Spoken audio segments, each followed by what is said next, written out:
сега еве не и со следниот наш гостин. Добро утро, колку сте ми потребни, како јас да ве повикам во емисија. Искрена да видам и со задоволство ќе го слушам Искра, затоа што темата е начинот на исхраната наспроти диетата. И со првиот гостин треба карактер. За парите како да ги трошиме. И за диети, и за исхрана треба карактер, за се треба карактер. За се треба карактер. Така ли е, во право ли сум? А нема каде да се купи. Нема каде да се купи. Така е. Но ајде да слушнеме што ќе ни кажете на темата. Добро утро. Добро утро. Добро утро. Да, доктор Митов, добро утро. Добро ни дојдовте. Доктор Митов, многу повеќе од нутриционист, наш советник за здрав живот. Така е. Затоа и толку сме среќни кога ќе дојдете. Да, еве Слободанка ја кажа веќе темата, начин на исхрана наспроти диета. Па да си започнеме од тоа колку се различни и по што се разликуваат овие два пристапи? Суштината е голема и многу различна на едниот пристап и на другиот пристап. Пристапот со диети е всушност тој кој што, верувам, по моје длабоко убедување, ни направи проблем на многумина. Зошто? И ќе треба време да го искорениме тој пристап, тој менталитет на диета. Зошто? Заради тоа што тој пристап на диета ветува, во себе носи ветување, дека ние можеме одреден период од годината, месец-два, например, да направиме нешто и со тоа да ги средиме работите и потоа да се вратиме на старо. И сега тоа е тоа ветување на диетите. Цел тој концепт е погрешен.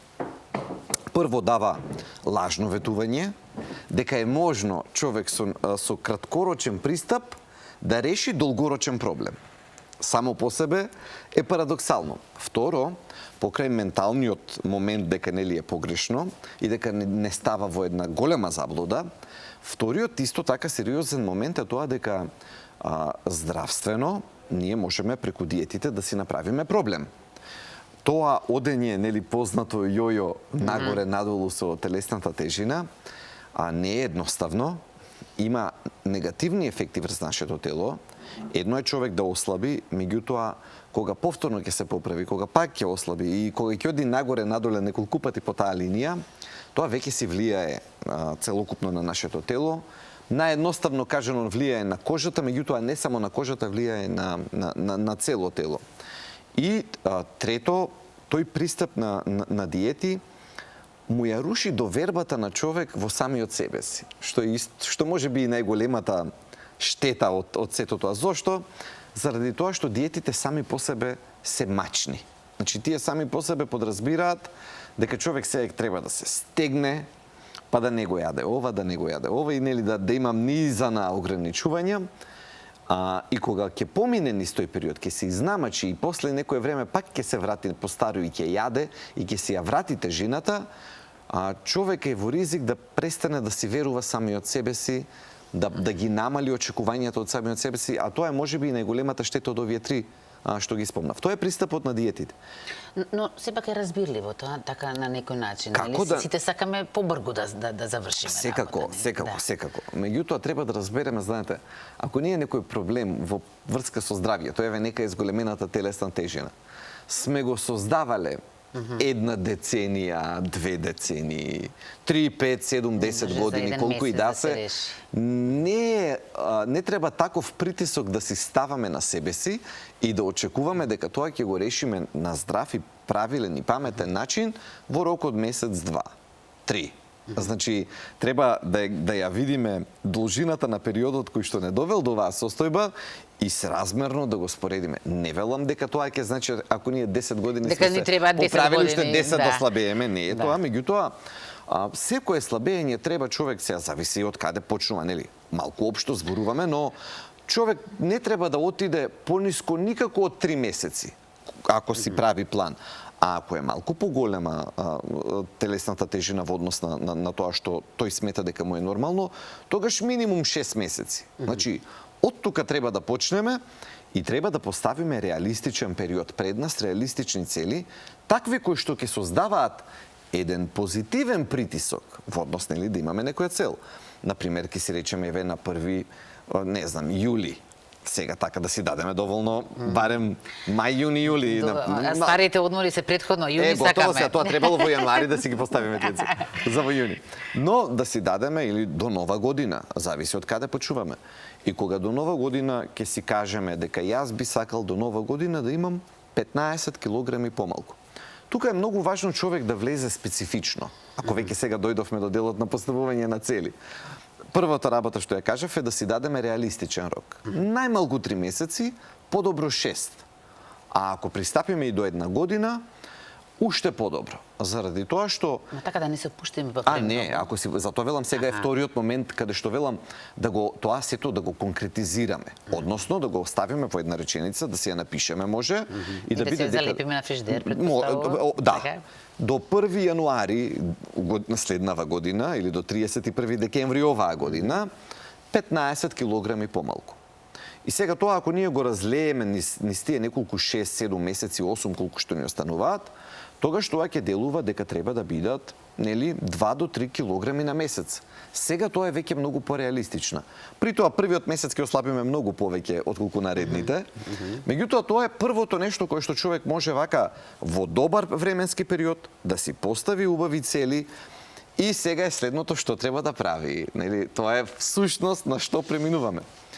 Едно е на хартија, а друго сега е веќе до реалноста дојдовме. Тоа што го препорачувам на пациенти кога разговараме, ние треба да разбереме дека постигнување на одредена цел значи од нешто да се откажеме. Еве вака најнародно да го кажеме. Сега од што ние можеме да се откажеме, кое што ни пречи на таа цел. И сега тука е всушност работата. Например, дали после ручек јадеме цело чоколадо, дали можеме да ја завршиме работата за потребата од благо со еден ред. Ме разбирате? Да, и значи, ете, таков тип на... човек тука треба секој си знае од кај си поаѓа. Јас кога ќе ги, нели, кога разговарам со пациенти кои треба да слабеат и кога ќе ги прашам, секој е свесен. Секој е свесен. Најчесто луѓе ќе се насмеат и ќе каже доктор, јас знам благото мене ми е проблем. Или ќе каже човек, јас на сирењето имам слабост или навечер јадам. Одлично. Диагностицирањето е првиот чекор. Значи човек да е свесен што му прави проблем е многу важно таму веќе да го формулираме почетокот. И кога веќе го знаеме, на пример, сирењето ако е во ред. Сирењето е многу вкусно, создава зависност, многу калорично. Соленко. Да. Сега ајде да одиме на опции. Можеме ли да одиме на нешто, на некое помладо сирење, на пример? Нема да ви биде толку вкусно, ама сега па и тоа е поентата ние како да го намалиме.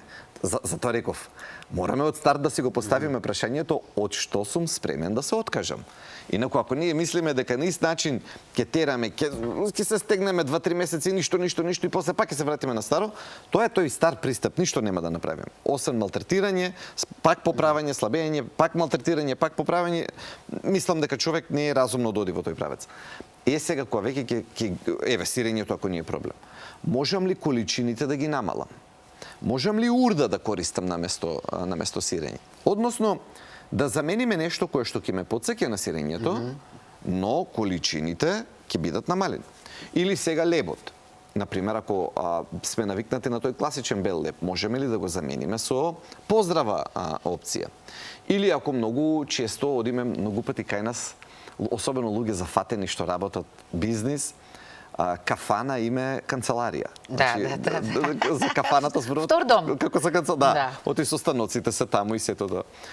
Што можеме таму да направиме? Дали може салатата да ја нарачуваме прво и прво да се потрудиме колку што е можно да се изнајадеме од неизе.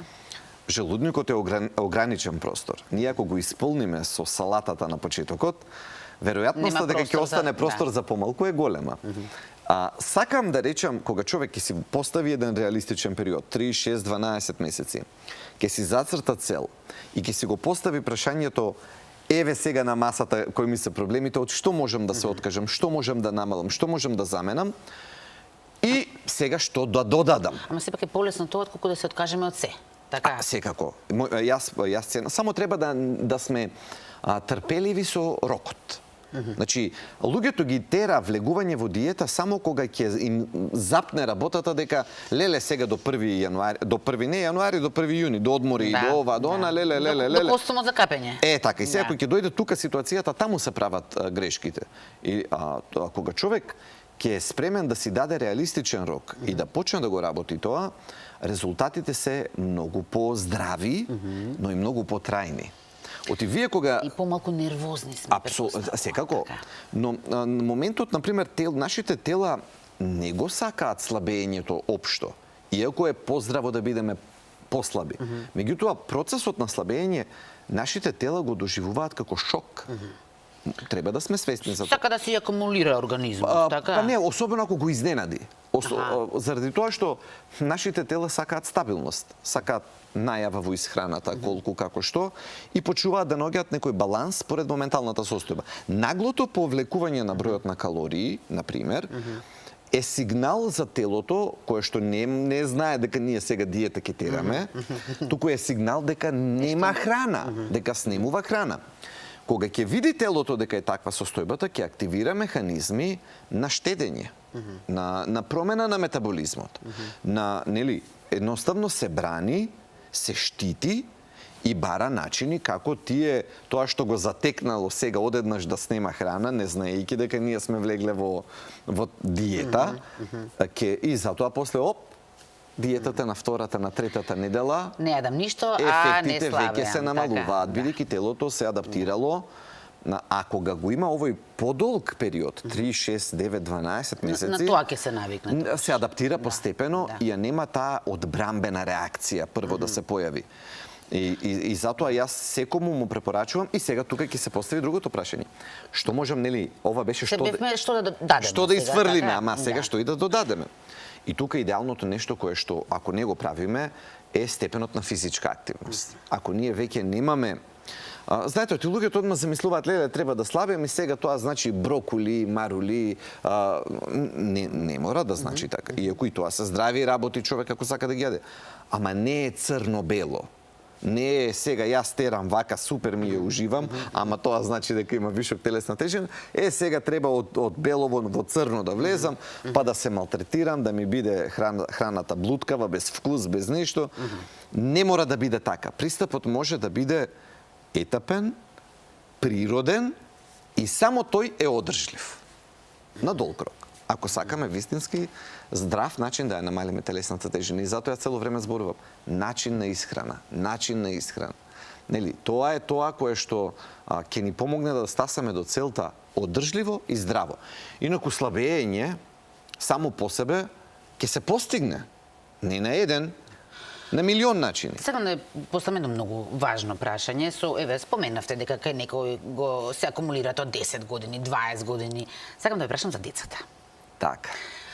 Неодамна на Центарот за јавно здравје чинам дека излезе со некои податоци дека секое трето дете е со прекумерна тежина, а горе-долу тој процент за екивозрасните дека се обезни, така? Да.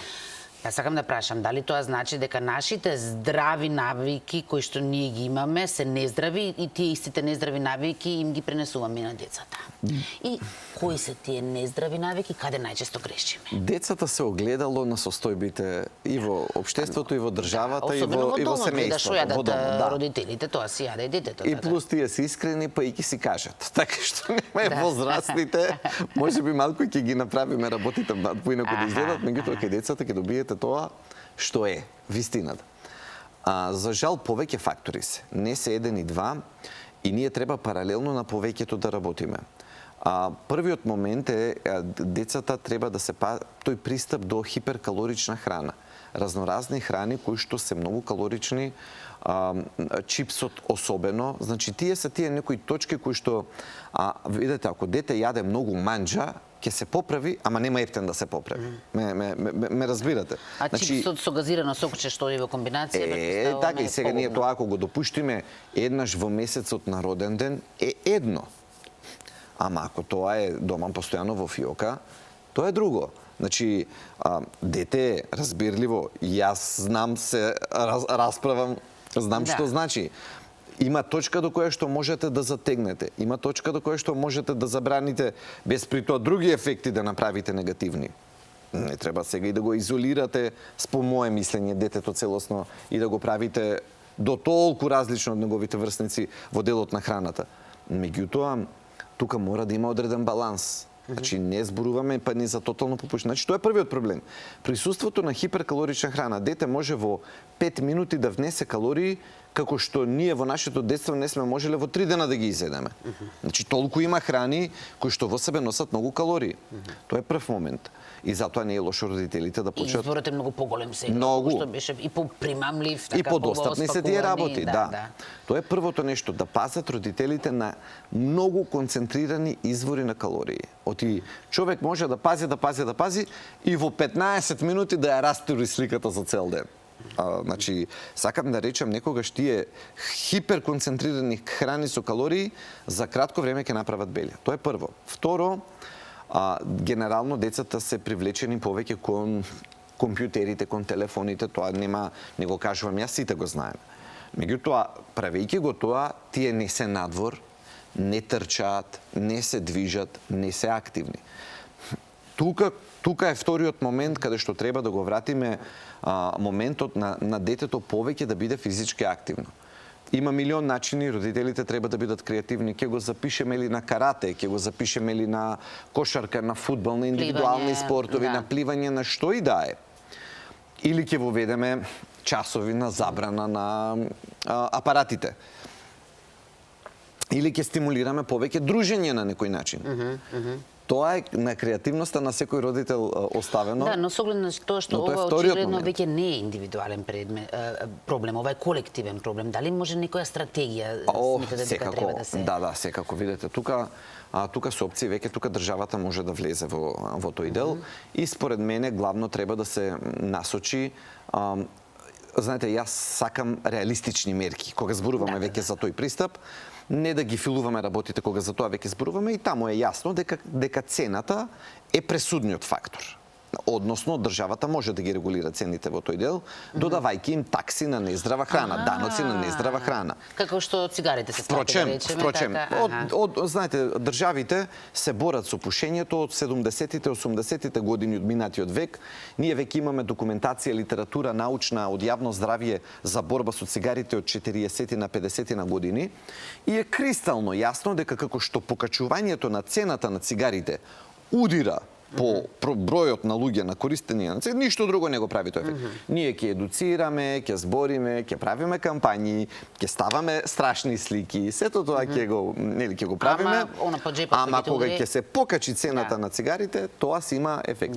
Истото правило треба ако сме сериозни.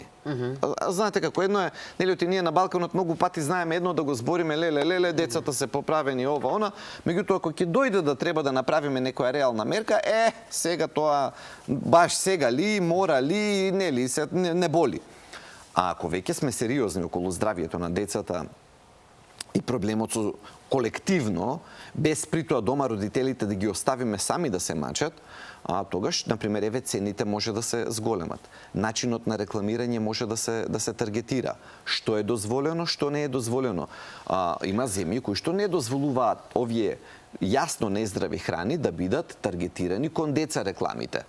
Значи, начинот на рекламирање, пристапот, одма во училиштето продавница за здрава, за нездрава храна. Нека има во училиштето продавница, но да се знае по некои критериуми што може, што не може да им биде толку лесно достапно. Видете, децата се адаптабилни. Само еден пример ќе ви кажам, мислам времето да си го истрошивме. Ама само еден пример. Ова е правено во Соединетите американски држави, испитувано на кој начин децата можеме да ги стимулираме да јадат поздрава храна. Просто во мензите, во тие школи таму кај што има мензи, во Америка, како е наредена храната, му влијае на детето врз одлуката што ќе земе прво. Односно, влегува детенце, гладно, и се реди, нели, со тие чиниите да собере храна да земе. Колку поздрава храна има на почетокот поредена, поголема шанса да земе од таа. И ја собере, после веќе нема место каде да собере. И едноставно го јаде тоа што го зел на почетокот. Ама ние треба да пројавиме возрастните, државата, институциите, треба да пројавиме интерес. Значи, не сме за среќа првите во светот кои што ќе пробаат да ги решаваат овие проблеми. Имаме многу искуство пред нас, треба само најдобрите примери, адаптабилни во наши услови, да ги одбереме и да направиме стратегии да ги И применуваме. на крај на кришата, како што има штандови каде што пишува здрава храна, може да има да пишува нездрава храна. Секако, така е, значи треба да Малку се ќе е проблем со производителите, ама... Ама видете сега и за нив е тоа важно. Едноставно нема да се уништи некоја индустрија, нека се адаптира кон поздраво. Луѓето нема да престанат да јадат, ние не велиме да не јадат, меѓутоа одредени храни морат да се придвижуваат и цели индустрии, нели? Индустриите за цигарите кои што ги произведуваат класичните се поместија кон произведување на цигари кои што само се загреваат. Да. И тие имаат значително помалку негативни не ефекти. дека се здрави, но се помалку штетни. Се помалку ете, штетни, ама речем, сакам да речем, еве пример како индустријата може да се поместува. Значи, и тоа истото може да се случи, едни хемиски субстанции да се заменат со други, со поздрави. Но сето тоа треба некој да има двигател. Ако вие ги оставите работите сами од себе да стојат така, нема индустријата прва да дојде и да каже ајде да направиме чек. Сакав да одвоиме дел од разговорот, но за жал лет на времето сакав малку да ве прашам за тој фамозен фибролеп што ме прашуваат. За време на нашиот разговор ми стигна и порака од гледачка. Сакав ќе го ставиме за наредна прилика да посветиме да позборуваме за него, но еве да одговориме на прашањето кога ќе го има во продажба со оглед на тоа што колку што разбрав сега за сега може само сега е само онлайн од нашата веб страна може лебот да се нарача фибролеп. А од следнава недела очекуваме веќе во Рамстор во Скопје да почнеме и постепено ќе ги додадеме и другите маркети, така што за во рок од еден месец очекувам дека убаво ќе имаме дистрибуција на лебот, но ако некому му се брза, нека отиде на нашата Facebook страна, ќе најде контакт како да се го нарача онлайн, ќе му го достави. И вие си го направивте сега планот долгорочен за еден месец, така? Да. А може би ќе за една недела, ама да не се залажуваме, постепено, така? Многу ви благодарам на вашето гостување, како секогаш се закажуваме од прилика за наредниот месец повторно гостување, тогаш ќе посветиме малку внимание и за лебот со оглед на тоа што сме си лебарска нација. И ќе биде дистрибуиран повеќе така и ќе објасниме се. Благодарам многу.